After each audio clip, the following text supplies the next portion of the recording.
Estamos en Plaza Lindavista. Estos son los locales del fondo. Están los locales. Están las divisiones, todos los estacionamientos. Los estamos terminando. Arriba están más locales. Y acá están los locales grandes.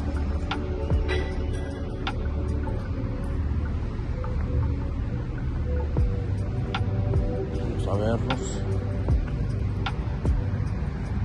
Aquí está rentado es el de la mera esquina, pero bueno, aquí también tengo todos estos disponibles. Son como de 220 y tantos metros, nomás el último es de como de 130.